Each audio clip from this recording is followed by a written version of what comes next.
pursuing a PhD.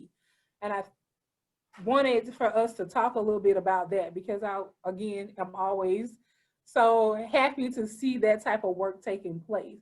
So can you tell us a bit about the work that you do with current PhDs and them persisting in their programs? Yeah, for sure. So when I got to Hopkins, I noticed that one, we were getting ready to hire a diversity officer for the school, but we had not hired one yet.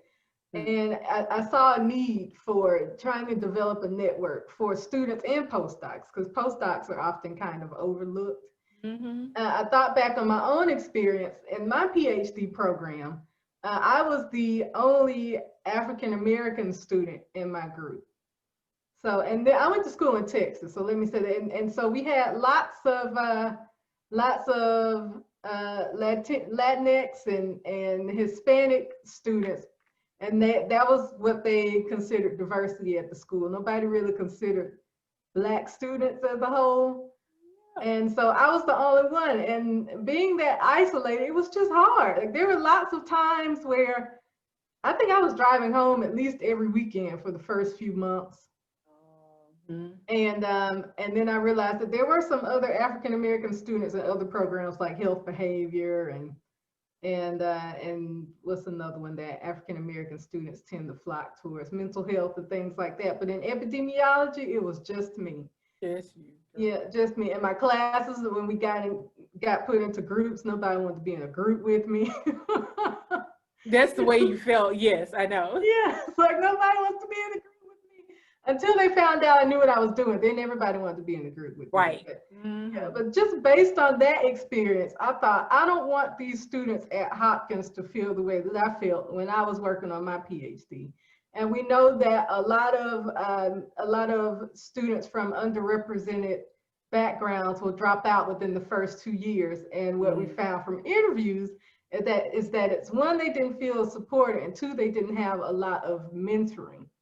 So the purpose of this program that I developed is specifically to develop a network of students from underrepresented backgrounds. So that includes students of African descent, Hispanic or Latinx students, indigenous students, and students from Southeast Asia. So I think a lot of times people overlook Filipino and Vietnamese students, and they just say Asian. There are not a lot of Southeast Asian students in PhD programs. Like right now in the program, we have 2.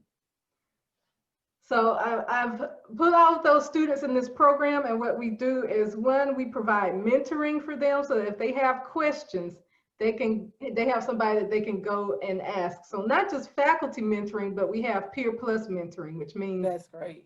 If you are a student working on your dissertation, you have a postdoc that you can go to that has worked on a dissertation previously. Or if you just started school, you have a student towards the end of their program who could tell you how to get through the beginning of the program.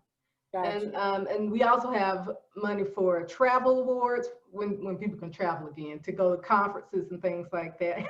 They're all virtual though, you know. Eventually we'll get to that. And we have a lot of professional development seminars. So most of the effort that I put into the program is putting these professional development seminars together. Okay. And then I have a group of students that focus on the social aspect. So I tell them I'm the serious side, and they can focus on the social side. And we toggle back and forth between professional development and social activities, so nobody feels overwhelmed. But that's the overview of the program. Girl, that is so awesome. And I remember reading it and thinking once again, man, Isha is really doing it, because for me, it was Dr. Dale. And he had all of us students together, so you knew once a year you all were going to meet. So I always felt like, I knew somebody on campus in a graduate program if they weren't in my own. So, at UAB, he really fostered that community for us. So we knew that they were there. And so you could talk to people about the problems that you were having. And that was so necessary. And I don't think I knew how necessary it was until I talked to others like you, saying you were there by yourself. And immediately I can think in my first year of 4 other Black students that I automatically knew and would go and ask questions to.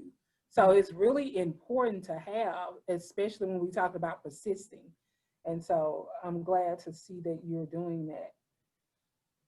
I mean, I So really use UAB as an example a lot of times when people are saying we're having issues with this, that, and the other, and I say, well, at UAB, this is the way they used to do it, and it worked really well. look, shout UAB knew out. what they were doing. I know. And I Lisa mean, Bell and Cynthia Scott knew how to make it work. hey, Cynthia Scott, Dr. Dale, and Wanda Jordan. If I didn't